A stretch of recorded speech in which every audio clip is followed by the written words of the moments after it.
Grandma, you didn't look under the table, did you? Noah's trembling whisper made my heart stop. The 7-year-old boy's hand was cold in mine, trembling like a little bird's. His usually bright eyes were now dark, filled with a fear that adults often overlooked.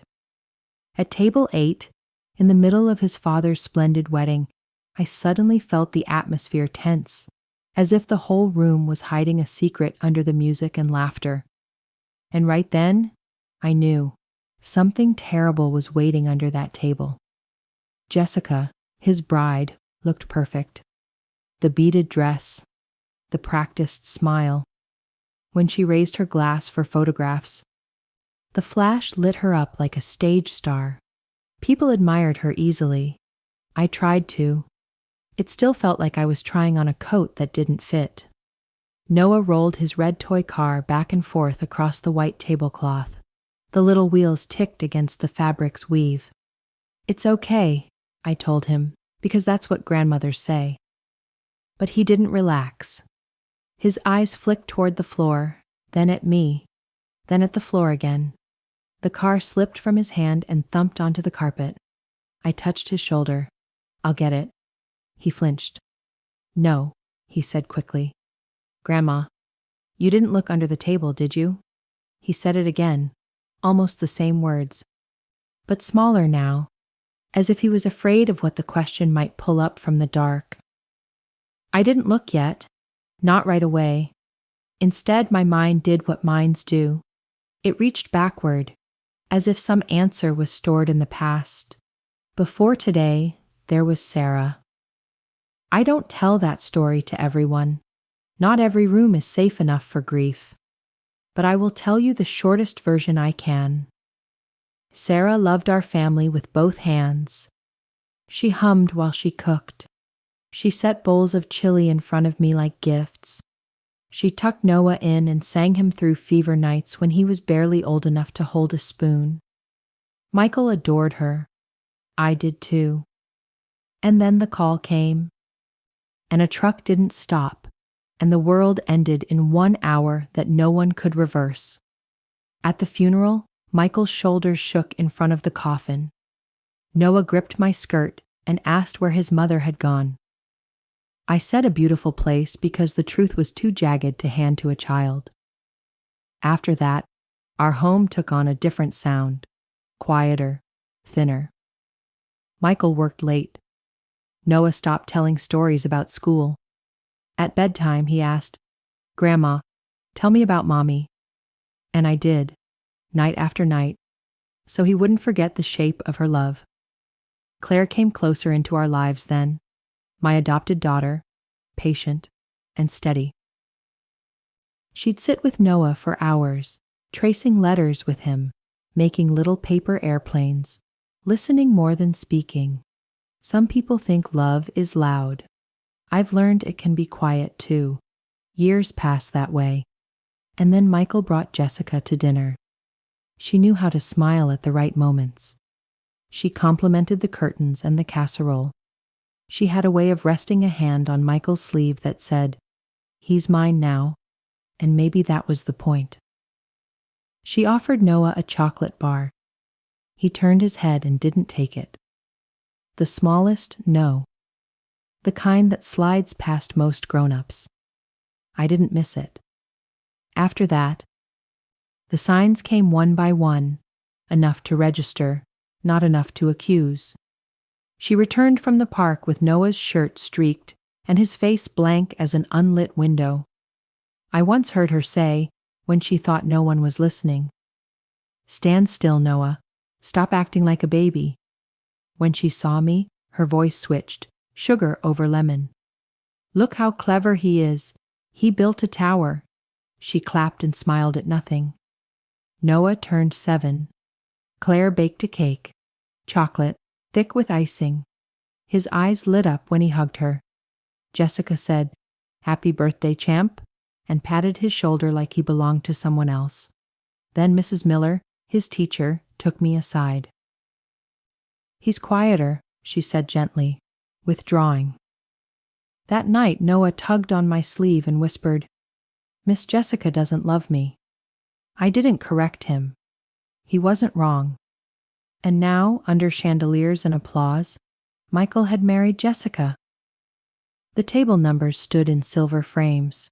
White roses cupped floating candles. Waiters slid plates onto linen and vanished again. Claire leaned toward Noah and broke off a piece of bread for him. He didn't take it.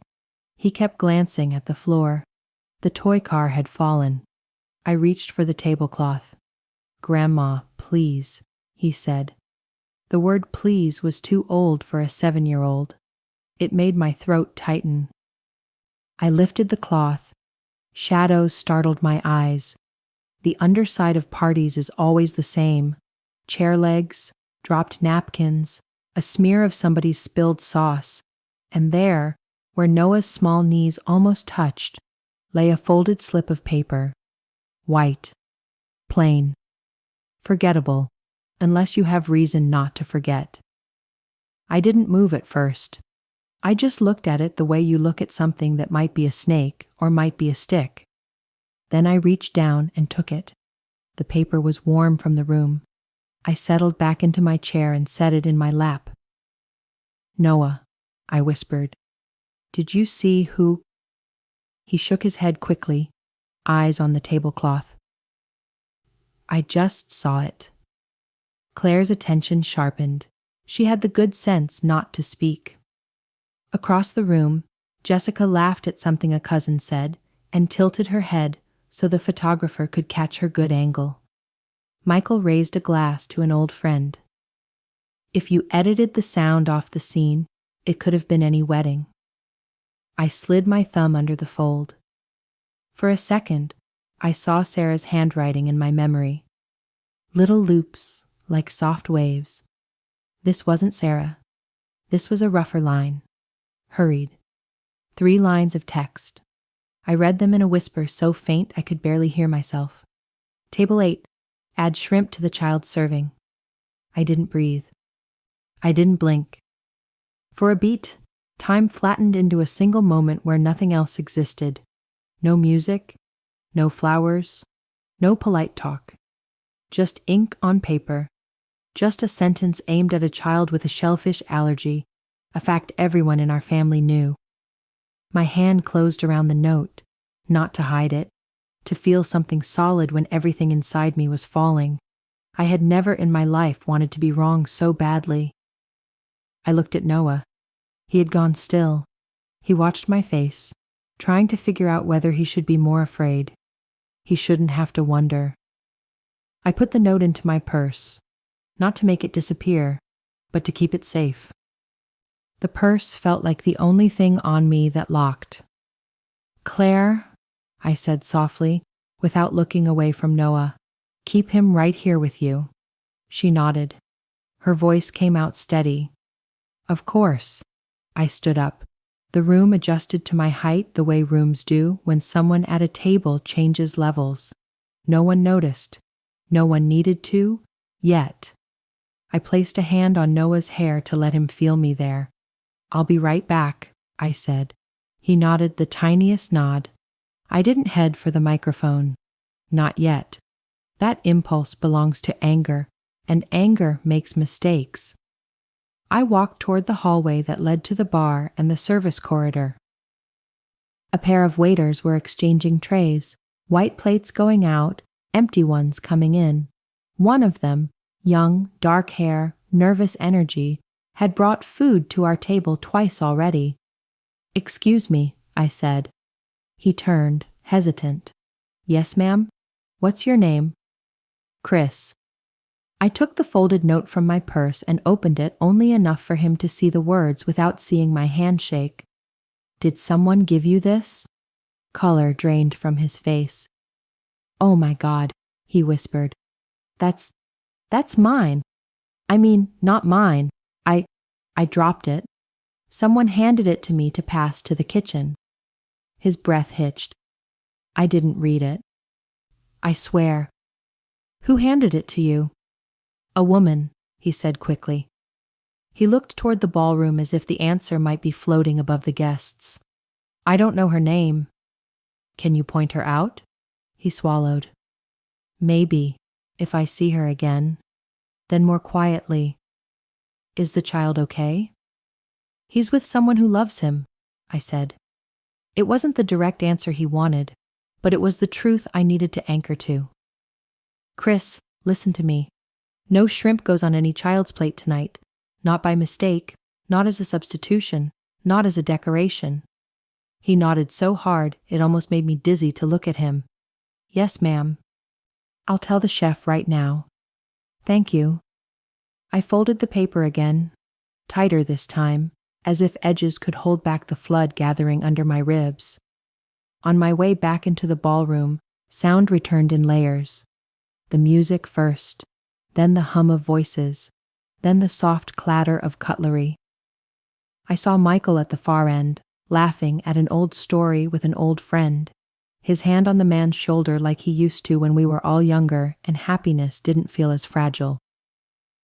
Jessica's eyes flicked to me and then away, quick as a match strike. She lifted her glass and smiled for the camera. I reached our table.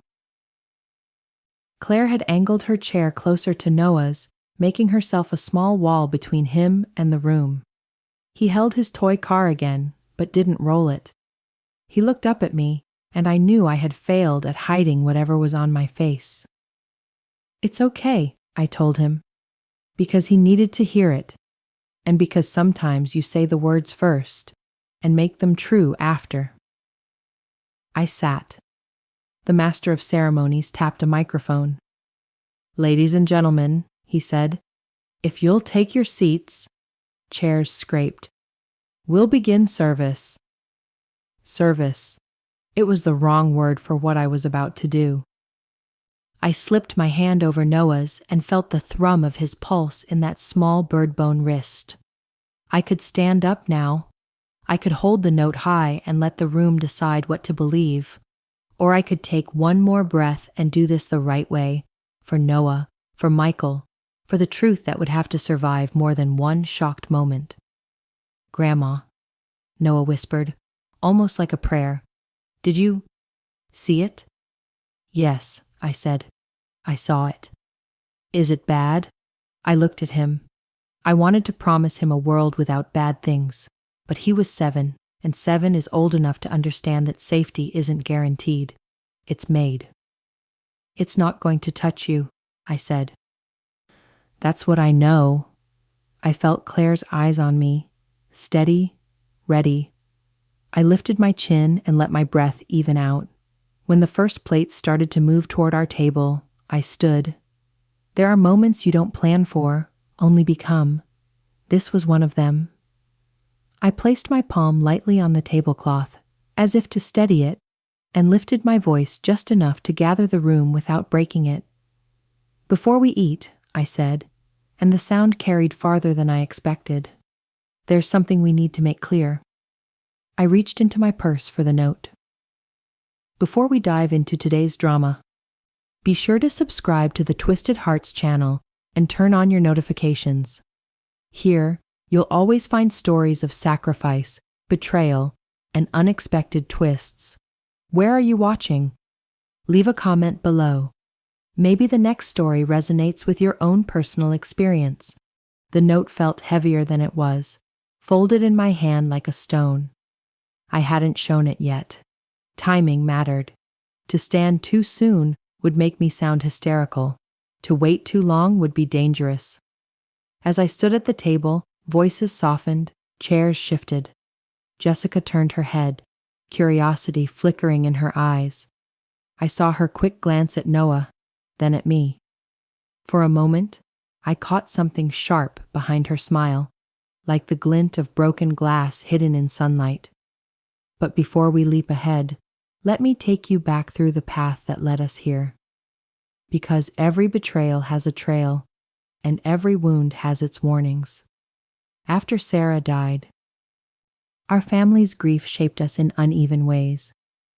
Michael drowned himself in work, chasing projects, staying late. He told himself he was building stability, but I knew he was escaping silence. Noah, left adrift, clung to me in ways too heavy for a child his age. Nights when thunder rolled, He'd climb into my bed, whispering, "Grandma, if Mommy is in heaven, can she still hear me?" Claire, sweet, steady Claire, tried to fill the spaces. She wasn't Noah's mother by blood, but she became his anchor. She baked cookies with him, helped him color homework sheets, even let him curl up next to her while she read. Sometimes, when he dozed off against her arm, I'd catch her looking down at him with something deeper than sisterly affection, more like a guardian chosen by fate. If love could shield a child, Noah should have been safe. But fate had other plans. When Jessica entered, Michael saw her as rescue. A woman radiant, confident, someone who could pull him back into life. For a while, I tried to believe it too.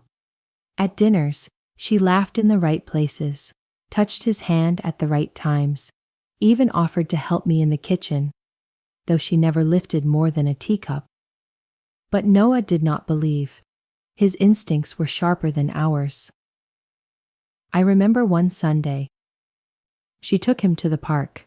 When they returned, his shirt was smeared with dirt, his toy car missing. She said, all smiles. He had such a great time. Noah stood behind her, silent, eyes on the floor. Later that evening, I found the toy car in the trash can, snapped in half. Another day, I heard her voice through the half-open door. "Stop fidgeting, Noah. You're too old to act like this." Her tone was sharp, impatient. The moment she saw me in the hall, her smile bloomed again. "Oh, Susan, look how tall he's getting, growing like a weed." On his 7th birthday, Claire brought in a chocolate cake she baked from scratch. Noah's entire face lit up. He hugged her and whispered, "Thank you." Jessica offered him a store-bought gift bag and muttered, "Happy birthday, champ," as if reciting a line from a script. These were small things, but they built a wall of unease in me. And then came the drawing. One afternoon, Noah sat hunched over his crayons. When I peeked at his paper, my breath caught. He had drawn a woman with sharp eyebrows and red lines across her mouth, towering over a small stick figure of a boy. In the corner, he drew another woman with gentle eyes, holding the boy's hand. I asked softly, "Who are they?" He pressed his lips together and whispered, "That's Jessica, that's me, and that's Aunt Claire." He didn't explain more. He didn't need to. I folded the drawing and slipped it into my dresser. Sometimes children tell the truth with pictures when words are too heavy. Noah's shellfish allergy was no secret. From birthday parties to school events, we all carried his EpiPen.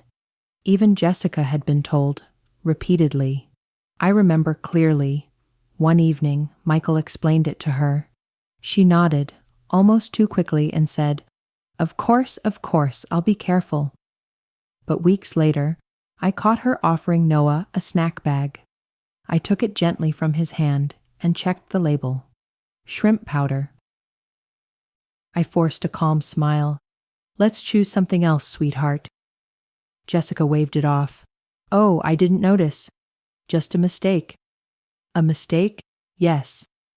But a mistake can kill, and some mistakes don't feel accidental." By the time the wedding day arrived, my unease had grown into a steady knot in my chest. The ballroom was perfect.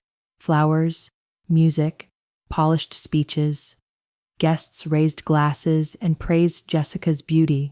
She glided among them like she was born for the stage.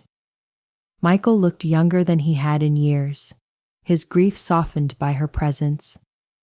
I wanted to be happy for him, but every time my gaze shifted to Noah, who sat quietly with his car, I felt the truth pressing against my ribs. Happiness should not come at the cost of a child's fear. Claire noticed too. She leaned close, whispering once, "Susan, something's off. He doesn't want to eat." I nodded but said nothing. How could I without evidence? Suspicion alone cannot fight charm. Until the note appeared. Until Noah's toy rolled away and his whisper froze my blood. The folded paper in my hand wasn't just words.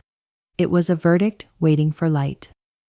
Jessica's laughter rang out again across the room, bright and polished. She had no idea I had read the plan beneath her perfect night, Noah's allergy, shrimp on his plate. A detail designed to look like an accident. The walls of the ballroom seemed to close in. My heart pounded with questions. Who would believe me? How could I expose this without turning the wedding into chaos? How long did I have before the first plate was served? I touched Noah's hair again, grounding myself. He looked at me, waiting. Children always know when the grown-ups are about to decide. The MC's voice rose. Ladies and gentlemen, dinner service begins now. Waiters appeared with trays. Plates gleamed with shrimp cocktails. The smell of it clawed at my throat. I knew what had to happen. I could no longer stay seated. I rose, slipping the folded note onto the tablecloth where everyone could see. Claire's eyes widened. Across the table, Jessica froze mid-laugh, her gaze flicking from the paper to my face. The room hadn't gone silent yet, but it would. The paper lay on the white tablecloth, so small yet heavier than any diamond in the room. Conversation swirled, glasses clinked, but the center of gravity had shifted. Jessica's gaze flickered toward it, then darted away as though the paper might burn her if she stared too long. I drew in a breath and lifted my voice. Before we begin dinner, I'd like to say something. The chatter dimmed. Forks stilled. Faces turned toward me, polite curiosity in their eyes. Michael smiled faintly, expecting a toast from his mother. But this was no toast. I held up the folded note. I found this beneath our table. My hand shook, but my voice did not. And I think everyone should know what it says. Noah clutched Claire's hand. She pulled him closer. I unfolded the paper. The ink seemed darker now, as if it wanted to scream. I read aloud, Table 8, add shrimp to the child's serving. Gasps rippled across the hall. Chairs scraped. Someone muttered, Is this a joke? Another voice said, My God. Michael's face paled. Mother, what? I cut him off, my voice steady. Everyone here knows Noah's allergy. Everyone. This isn't an accident. This is a plan. The silence that followed was more suffocating than noise. Jessica rose slowly, her gown shimmering in the chandelier light. Susan, she said, laughter in her voice though her eyes were sharp. Surely you don't expect anyone to believe a scribble on paper at a wedding? She glanced at the guests. It's absurd. A cruel prank, maybe. Children make up stories. Perhaps Noah dropped it himself, wanting attention. Her words sliced deeper than the note. I heard Noah's soft gasp, saw his face crumple as though she'd struck him. I stood taller. Do not place this on a child's shoulders. He has carried enough already. Murmurs spread. Some guests looked uneasy, shifting in their chairs. Jessica lifted her chin. This is ridiculous. I will not have my wedding ruined by... The crack of a hand landing across Jessica's cheek broke the air. Gasps erupted. It was Claire. She stood in front of Jessica now, her palm still trembling from the strike, her chest heaving. Enough, she shouted. You are not fit to be called a stepmother. You don't love him. You don't protect him. And now this? The room reeled. Some guests nodded, eyes wide with a mix of shock and secret agreement. Michael's voice finally broke free. Claire, what are you... She's right, I said firmly. Jessica, you've shown your disdain for Noah since the start.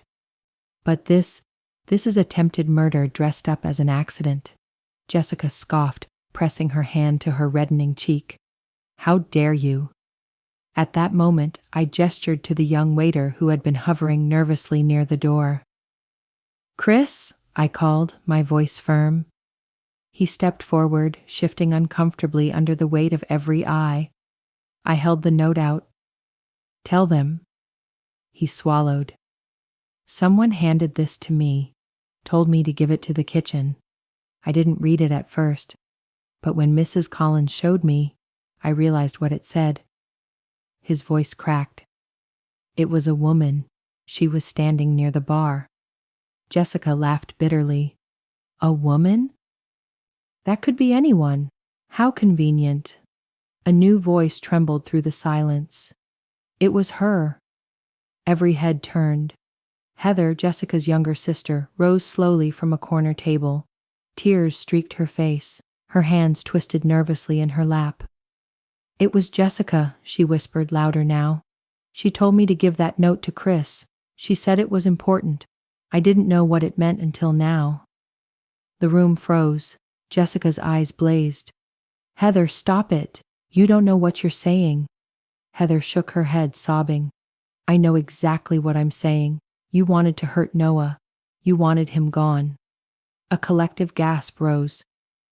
The weight of her words dropped like a stone into water, rippling through every guest present. Michael staggered back a step as if struck, his face drained of color. He turned to Jessica, voice breaking, raw with betrayal. You tried to kill my son at our wedding. The entire hall erupted. Guests shouted, some in disbelief, others in outrage. A woman near the front table cried out, "This is monstrous!" Jessica's facade cracked. Her voice turned desperate, high-pitched. He's exaggerating. This is all lies. You're all being manipulated. But her words had no weight anymore, not against Heather's tears. Not against the trembling hand of a waiter, not against the note burning in my purse like a confession written in ink. It was Mr. Anderson, an old family friend, who stood and spoke with the gravitas of age. This is no wedding, he declared. This is a crime. Guests began to rise, murmurs swelling into outrage. Some glared at Jessica. Others turned their backs on her completely. Security from the hotel arrived at the edge of the commotion, uncertain whether to intervene. I pointed at Jessica. Take her out. She will not harm Noah. Not tonight, not ever. The guards moved forward. Jessica tried to pull away, protesting. But the crowd was no longer hers. Whispers of disgust followed her like shadows. As she was escorted out, her eyes met mine, burning with hatred.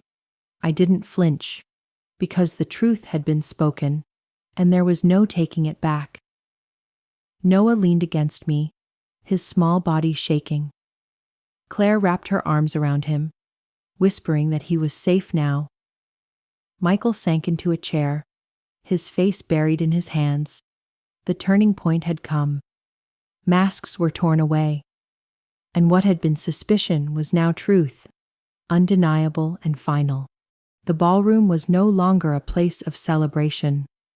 It had turned into a courtroom, a stage, and a battleground. Jessica's protests echoed down the hallway as the guards pulled her out. But the damage had already been done. Every guest had seen her unravel.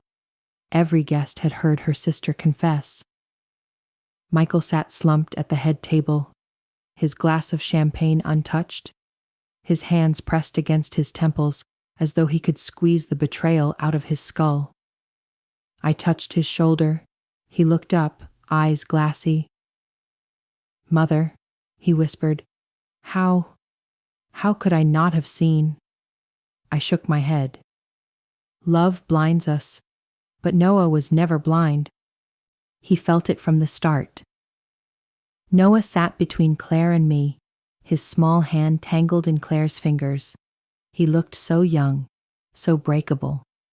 Yet there was a strength in the way he watched us. Quiet, steady, like he had survived a storm no child should endure. Michael rose unsteadily to his feet. The room hushed as he did. His voice cracked, but it carried. You all witnessed it. My wife. He stopped, corrected himself bitterly. Jessica. She tried to harm my son on our wedding day. The words hung like a sentence in court. Murmurs spread. Some guests shook their heads in disbelief. Others muttered, unforgivable, Michael slammed his fist against the table, startling those nearest him. She smiled at me. She made me believe we could start again. And all along, she plotted against Noah. His voice broke, raw and jagged. She wanted to erase the last piece of Sarah I had left. At her name, silence deepened. Everyone remembered Sarah. Her absence was still a wound that had never healed. Claire stood, fire blazing in her eyes. She placed her hands firmly on Noah's shoulders.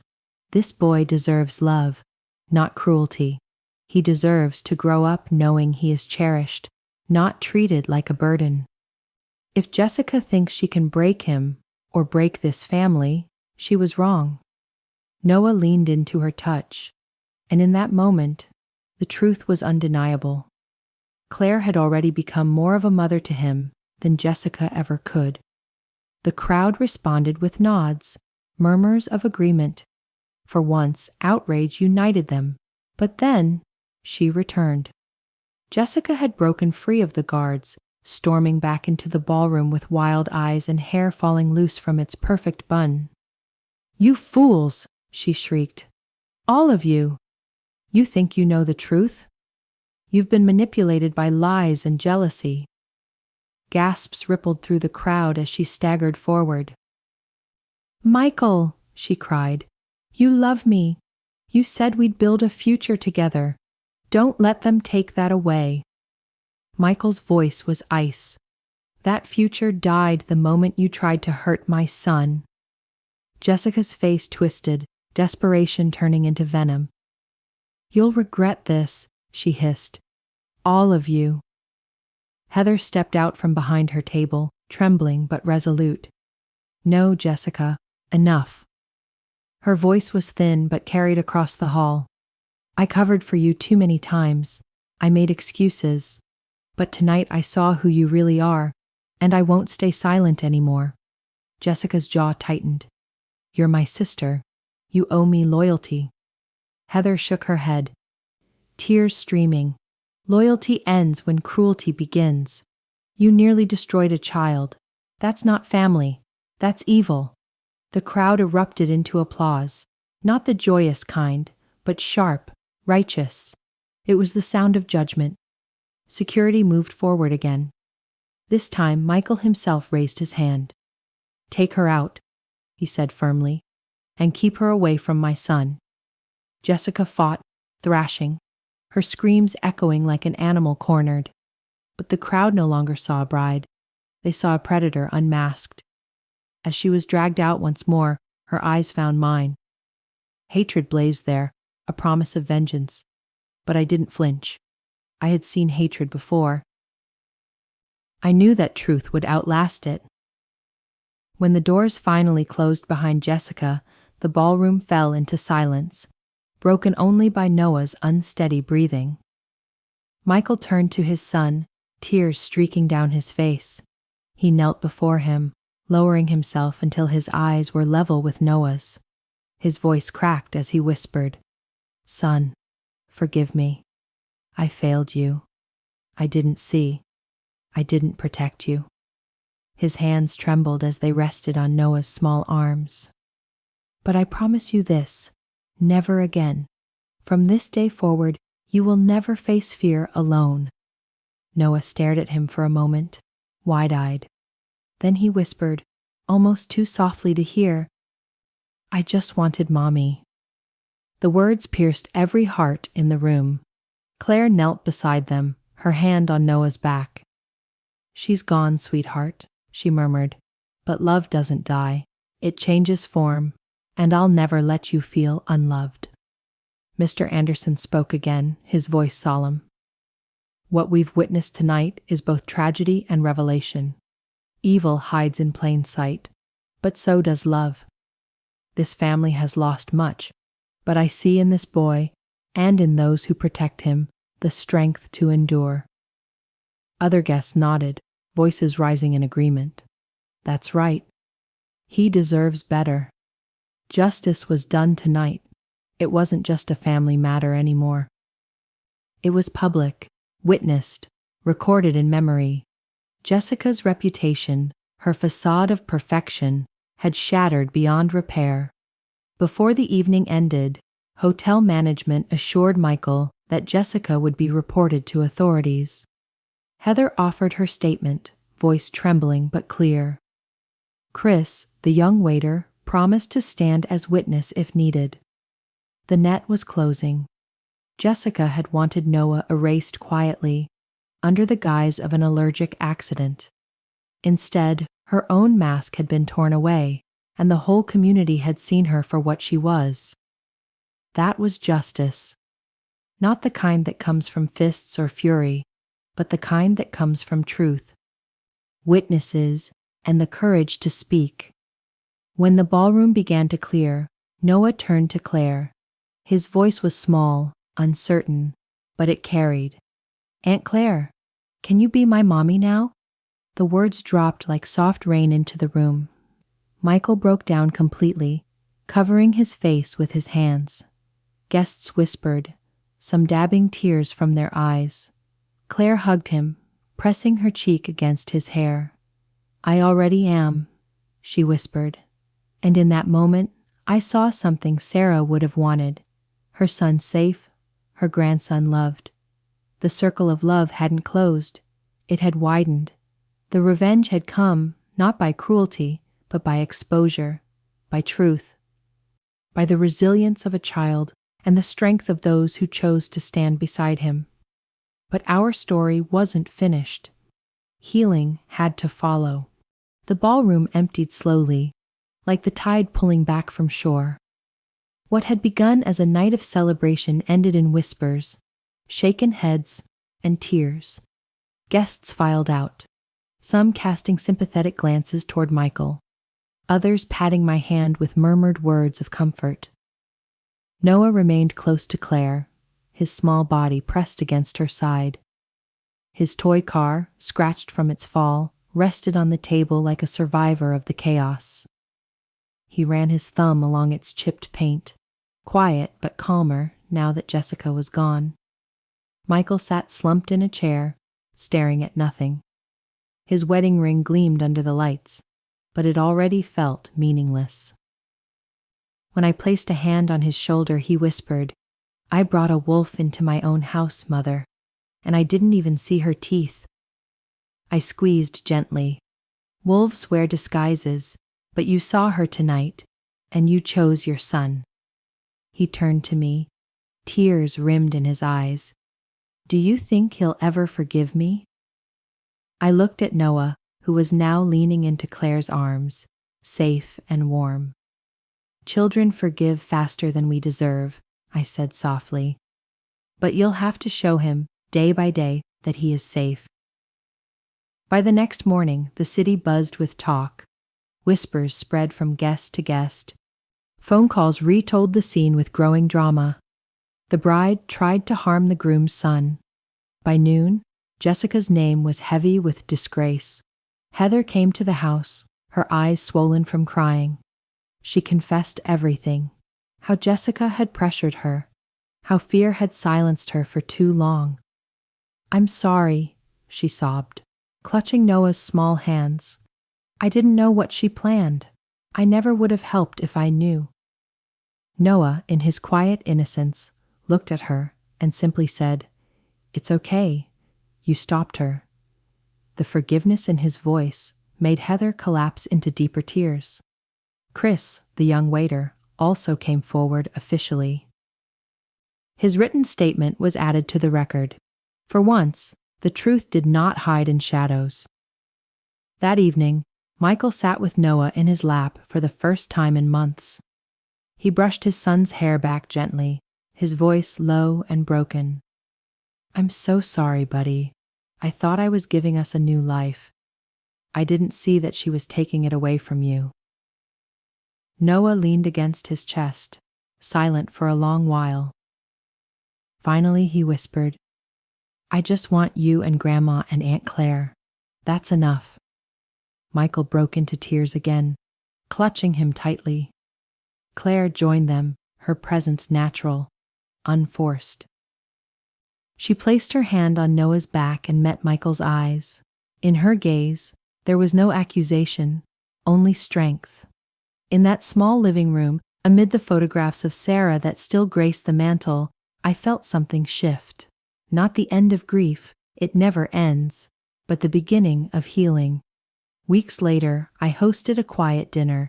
No chandeliers, no speeches, just bowls of soup, fresh bread, and laughter, cautious but real. Noah sat beside Claire, and when she reached to pour him a glass of milk, he said softly, "Thanks, Mom." The word froze the room for a moment. Claire's eyes widened, Michael's fork clattered, and I pressed my hand to my lips. Claire whispered, "Say that again." Noah grinned shyly. "Thanks, Mom." Tears welled in her eyes as she pulled him into her arms. Michael reached across the table and covered her hand with his. For the first time, his smile looked real. Life didn't fix itself overnight. Jessica faced her own reckoning with the law, and her absence echoed with both relief and bitterness.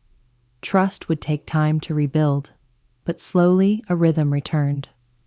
On a sunny afternoon, I stood at the window and watched as Michael, Claire, and Noah ran across the yard, a bright kite tugging at the sky.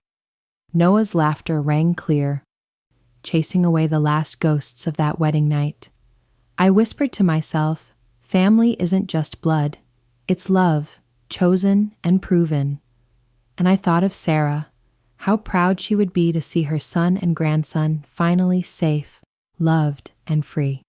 What happened that night was more than betrayal. It was proof of how fragile trust can be and how quickly cruelty hides behind charm. But it was also proof of resilience, of a child who spoke the truth, of a sister who found her courage, of a family that chose love over fear.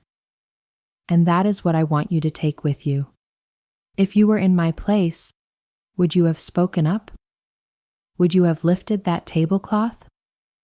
Or would you have ignored the whispers of a child?